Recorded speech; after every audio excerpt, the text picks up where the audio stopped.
श्री प्रदीप लक्ष्मण पिटले, जन्म 15 फेब्रुवारी 1972, मोरवणे, तालुका चिपळूण, जिल्हा रत्नागिरी. आई कैलासवासी सौ कुसुम लक्ष्मण पिटले, वडील श्री लक्ष्मण कुशाबा पिटले. नोकरीनिमित्त वडील 1973 साली पुण्यात स्थायिक झाले. ST वर्कशॉपमध्ये दापोडी इथे कामात व्यस्त. आजपर्यंत 50 वर्ष सांगवी येथे वास्तव्य. श्री प्रदीप यांचे प्राथमिक शिक्षण 10वी पर्यंत सांगवी, पुणे येथे. वडिलांना हातभार लावावा म्हणून प्रदीप यांनी लहानपणापासूनच वडिलांना आर्थिक मदत करण्याचा विचार करून शिक्षण घेत असतानाच पेपर टाकणं, वर्कशॉपमध्ये काम करणं, प्रिंटिंग प्रेसचा व्यवसाय करत स्वतःच्या कष्टाळू स्वभावाने कामाला सुरुवात करत आपल्या भावंडांच्या शिक्षणासाठी वडिलांना हातभार लावत एक कर्तव्यदक्ष मुलगा असल्याचे सिद्ध केले. पुढे तांत्रिक शिक्षण घेऊन छोट्या मोठ्या कारखान्यात कामं करत कामाची सवय कायम ठेवली आणि कष्टाचं फळ 1995 साली नियतीनं त्यांना दिलं. अगदी भरभरून ॲटलस काप्को या नामांकित कंपनीत नोकरी मिळाली. तीही कायमस्वरूपीची. चांगलं काम, कष्ट, उत्तम नीती असली की नियतीही अशी प्रसन्न होऊन भरभरून दान देते. चांगल्या कामाची दखल घेत गुरुवर्य श्री किशोरदादा ढोकळे यांनी मार्गदर्शन करून प्रदीप यांच्या कष्टाचं सोनं केलं. आयुष्याच्या वाटेवरचा हा महत्त्वाचा टप्पा कष्टाचं सोनं करत पार पडला. त्यानंतर बहीण सुवर्णा हिचा विवाह 1997 साली संपन्न झाला आणि प्रदीप यांच्यासाठीही आता वधू संशोधनाचा कार्यक्रम सुरू झाला. सळसळते तारुण्य, कष्टाळू स्वभाव, माणुसकीचा झरा, आई वडिलांप्रती प्रेम असलेल्या प्रदीप यांच्या हातात आता लग्नाची बेडी पडणार होती. लग्नाच्या गोड प्रेमळ बंधनात गुंतण्याचा योग आला. तो क्षण, तो आनंदी स्वर्गीय सुखाची अनुभूती देणारा तो दिवस होता 21 मे 1998. आपल्या गुणी भाच्यासाठी मावशीने शंकरवाडी, तालुका चिपळूण, जिल्हा रत्नागिरी येथील श्री महादेव बुरटे यांची मोठी कन्या कुमारी सुवासिनी हिचे स्थळ सुचवले आणि नावाप्रमाणेच सुवासिनीचे सगळे गुण अंगभूत असणारी कुमारी सुवासिनी आता झाली सौ आरती प्रदीप पिटले. अतिशय सुसंस्कारित, सुस्वभावी असे हे बुरटे कुटुंब. यांची ही गुणी कन्या प्रदीप यांच्या आयुष्यात आनंद, वात्सल्य, प्रेम घेऊन आली, अगदी जन्मोजन्मीसाठी. सौ आरती यांनी एकत्र कुटुंबात मनापासून जुळवून घेतलं. आता आरती सगळ्या घराची झाली होती. प्रेमानं तिनं सगळ्यांना बांधून ठेवलं होतं. याच आनंदात संसारवेल मांडवावर चढलेली आता सुखावली, स्थिरावली आणि एका गोड परीच्या येण्यानं बहरली सुद्धा. 2000 साली आरती आणि प्रदीप यांच्या घरी एक गोड लेक जन्मास आली. पहिली बेटी धनाची पेटी असं म्हणतात, पण पहिली बेटी सुखाची पेटी झाली आणि तिचं नाव ठेवलं पूजा. यथावकाश प्रदीप यांच्या दोन्ही भावांची लग्न झाली. 3 सुना घरी आल्या. कुसुम आई आता 3 सुनांच्या सासूबाई झाल्या होत्या, पण त्या तिघींसाठीही आईच होत्या. निगुतीनं मायेनं कसा संसार करायचा याची शिकवण त्यांनी तिन्ही सुनांना दिली आणि त्या तिन्ही सुनांनी तितक्याच आदरानं, प्रेम आणि जिव्हाळ्यानं ती शिकवण आत्मसातही केली.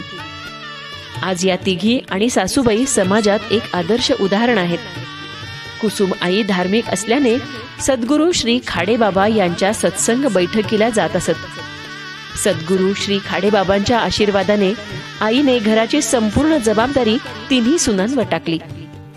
वडीलही 2003 मध्ये सेवानिवृत्त झाले आणि प्रदीप यांनी दोन्ही भावंडांना विश्वासात घेऊन वडिलांनी घेतलेल्या जागेवर हळूहळू घर वाढवलं.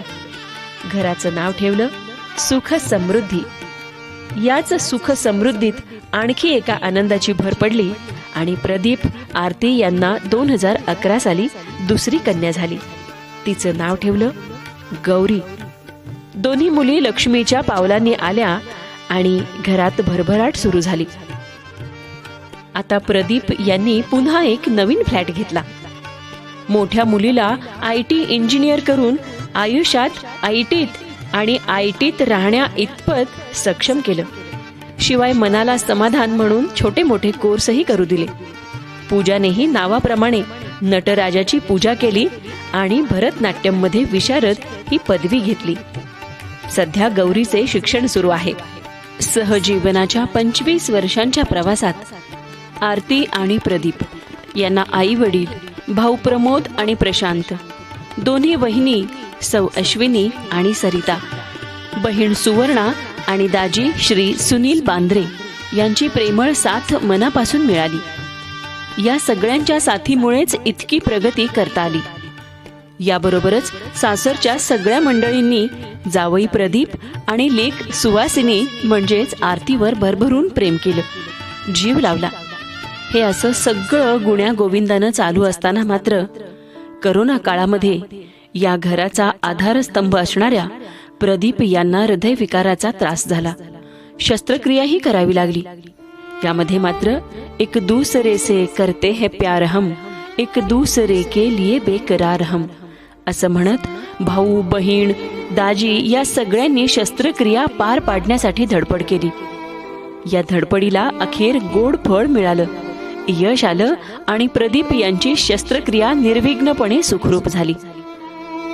यातून सावरतो तोपर्यंतच करोनाने पुन्हा एकदा असा घाला केला की मायेचा वेल उन्मळून पडला.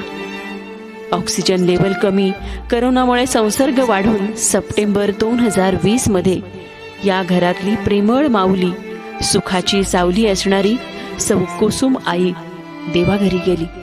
कोणालाही न सांगता न भेटता सगळ्या भावना अबोल, मुक्या, पोरक्या झाल्या.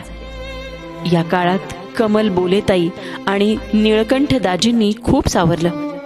आईच्या करोना काळात सौ आरतीने अगदी PPE किट घालून आवडीचा घास आईपर्यंत पोहोचवण्याचा, प्रदीप यांना सावरण्याचा अगदी स्वतःची पर्वा न करता अगदी स्वतःच्या आईसारखी काळजी घेतली आणि लग्नातल्या त्या 7 पावलांचा अर्थ सार्थ केला.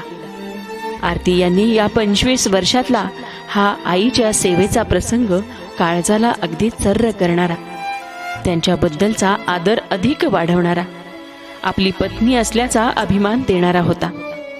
खऱ्या अर्थाने पावलावर पाऊल साथ देणाऱ्या या सखी, राधनी, मैत्रीण, कारभारणीस आज काय बरं शुभेच्छा देऊ असा प्रश्न पडलाय. आरती, तू अशीच जन्मोजन्मी माझ्या सोबत माझी सावली बनून राहा.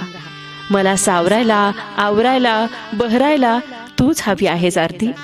आणि हो, महत्वाचं म्हणजे या 25 वर्षात माझ्याकडून झालेल्या छोट्या मोठ्या सगळ्या चुकांसाठी तू मला माफ करशील आणि अशीच सदैव साथ देत राहशील या विश्वासासह मी प्रदीप सदैव तुझाच.